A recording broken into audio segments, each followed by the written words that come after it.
I take karate and I practice my form.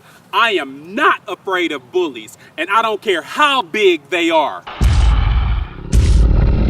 Maybe not.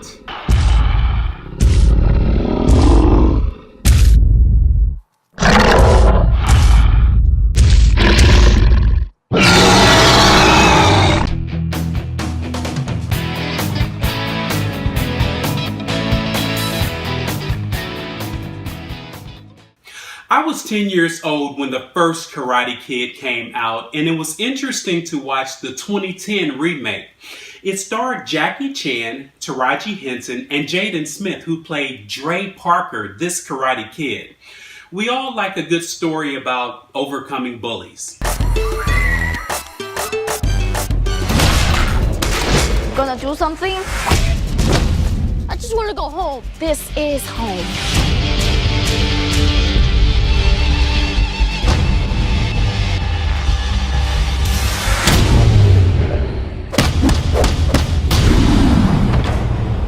I thought you were just a maintenance man. The only way to stop them is to face them. I will teach you real Kung Fu. You might remember how in the first Karate Kid, Mr. Miyagi taught Daniel-san lessons through wax on, wax off. Something similar happens in this movie, showing us that sometimes you're in training even though you don't know it. Hang it up. Hang it up. Hang up. And attitude. Strike.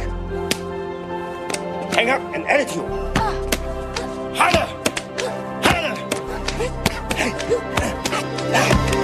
Good. But no face. Check out.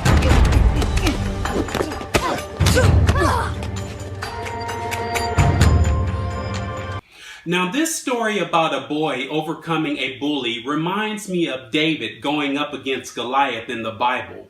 When David saw that giant, he actually got an attitude and his faith kicked in. He asked, "Who is this uncircumcised Philistine that he should defy the armies of the living God?" And then David's faith words were repeated to the king. King Saul then called for David, and he was puzzled by David's faith. Saul replied, "You are not able to go out against this Philistine and fight him. You are only a young man, and he has been a warrior from his youth." But David said to Saul, "Your servant has been keeping his father's sheep. When a lion or a bear came and carried off a sheep from the flock, I went after it, struck it, and rescued the sheep from its mouth. When it turned on me, I seized it by its hair, struck it, and killed it. Your servant has killed both the lion and the bear. This uncircumcised Philistine will be like one of them because he has defied the armies of the living God." David, through faith, successfully defeated Goliath. We must recognize God is our strength in times of weakness. The Bible says in Psalm 46 that God is our refuge and strength and ever-present help in trouble. And we're so inclined to think about the enemy as being other people, but sometimes the enemy is in a me. Our God is there to help us with our own issues as well, because sometimes, quite frankly, we wrestle with ourselves. I'm reminded of Paul in the Bible, and when Paul asked God to remove a certain thorn from his flesh.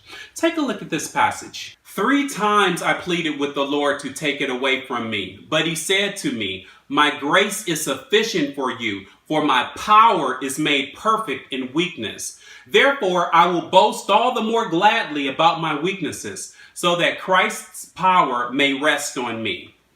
A relational God was telling Paul, "You're going to have to stay close to me to address this issue. I know you feel weak and this is a struggle for you, but stay close to me because I have you.